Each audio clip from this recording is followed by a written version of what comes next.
सभी भाई बहनों को जय श्री राम। दोस्तों, आज के वीडियो में हम बात करेंगे कि हनुमान चालीसा जब आप पढ़ते हैं तो इसका लाभ आपको क्यों नहीं मिलता। वो कौन कौन से कारण हैं जिनके कारण आप हनुमान चालीसा पढ़ तो रहे हैं लेकिन इसका लाभ आपको नहीं मिलता। इसी विषय में आज हम डिटेल में जानेंगे। दोस्तों, आप देख रहे हैं ग्रहों का रहस्य। मैं हूं पंडित ललित शास्त्री। चलिए वीडियो की शुरुआत करते हैं। दोस्तों, हनुमान चालीसा एक ऐसी चालीसा है जो हिंदुस्तान में हर व्यक्ति लगभग पढ़ता है और वो चाहता है कि हनुमान जी की कृपा उसके ऊपर हो और उसका लाभ उसको उसके अपने जीवन में मिले। लेकिन क्या कारण है कि आप बहुत समय से हनुमान चालीसा का जप करते हुए आ रहे हैं और आपको लाभ नहीं मिल रहा। देखिए, सबसे मैं पहली बात बताता हूं कि बहुत से लोगों को संकल्प के बारे में नहीं पता।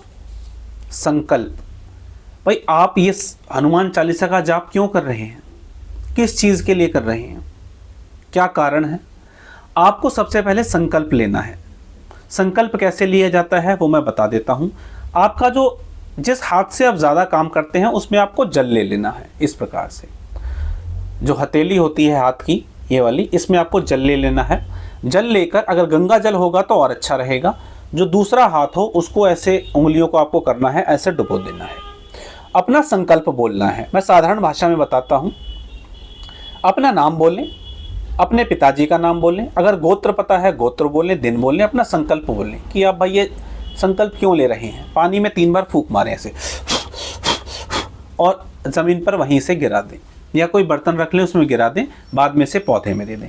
तो संकल्प लगाएं कि आप हनुमान चालीसा का जाप लगातार 11 दिन तक करेंगे, 21 दिन तक करेंगे, 51 दिन तक करेंगे, 108 दिन तक करेंगे। कितनी बार करेंगे? 3 बार, 5 बार, 7 बार, 11 बार, 21 बार, 51 बार, 108 बार, कितनी बार आप जाप करेंगे ये आपको शुरू में ही बता देना होगा। ये एक प्रॉमिस है, अपने इष्ट से एक प्रॉमिस है, हे प्रभु मैं इतना जाप करूंगा ही करूंगा, चाहे दुनिया इधर से उधर हो जाए, मैं जाप करूंगा ही करूंगा, इतने बजे करूंगा। इतने बजे करने का क्या मतलब है?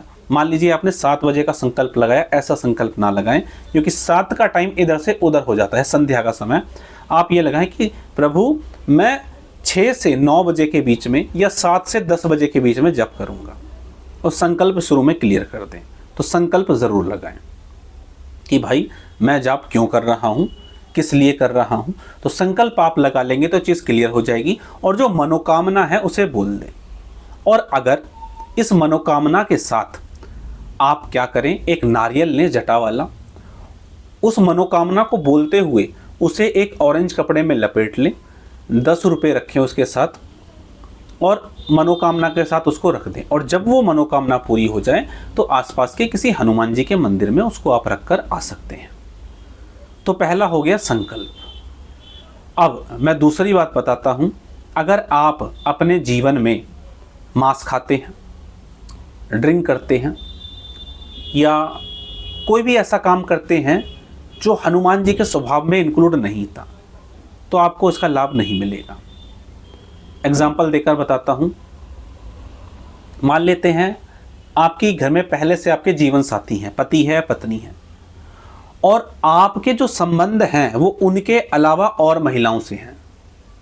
आप कितनी भी हनुमान चालीसा पढ़ लो, रोज 108 क्यों ना पढ़ लो, मेरा दावा है कि आपको लाभ नहीं मिलेगा उसका। जो साधक गण हैं, जो आध्यात्मिक क्षेत्र में हैं, अगर वो ऐसा दावा करते हैं कि मेरे को तो लाभ हो रहा है, तो हो सकता है कोई निम्न लेवल की शक्ति आपके साथ जुड़ गई हो जो आपको कुछ बता रही हो या आपको कुछ लाभ दे रही हो, क्योंकि कभी भी ऐसे व्यक्ति को हनुमान जी लाभ नहीं दे सकते।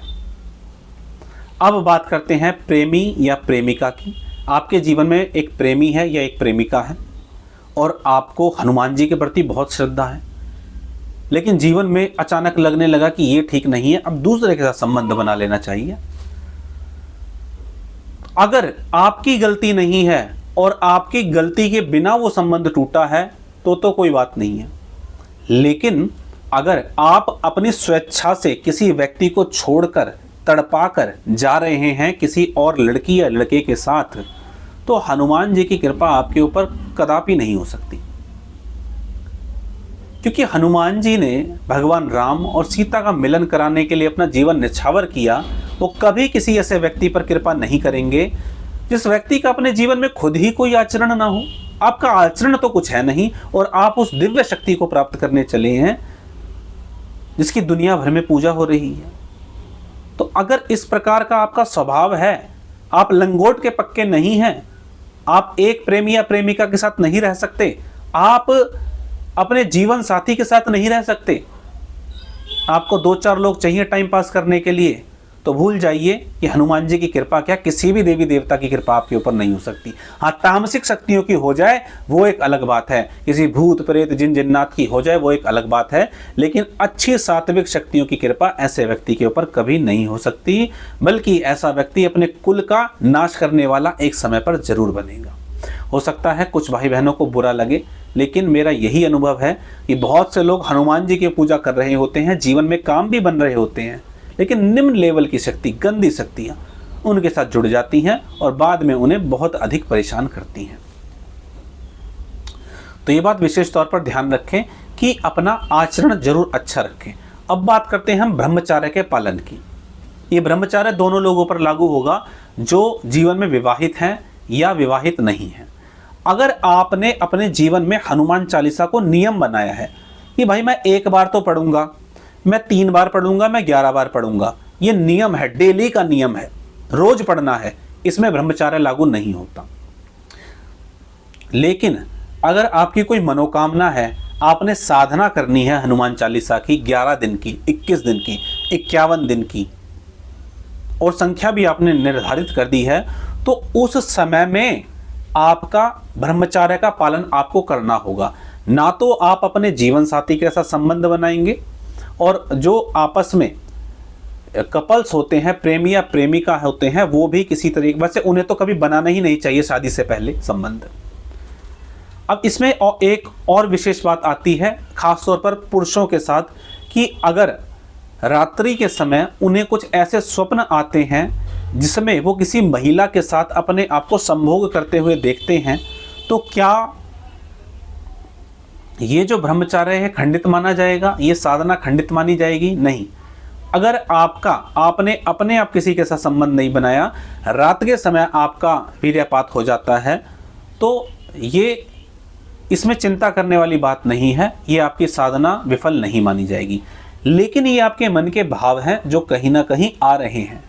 पहले लेवल पे मन के भाव आते हैं, दूसरे लेवल पे देवी देवता अपनी शक्तियों को भेजते हैं उस व्यक्ति की परीक्षा लेने के लिए या उसका जाप लेने के लिए। एक समय ऐसा आ जाता है कि स्वप्न में भी आप इतने जागृत हो जाते हैं कि कितनी भी सुंदर महिला आपके स्वप्न में क्यों ना आ जाए, आप उसके साथ संभोग नहीं करते।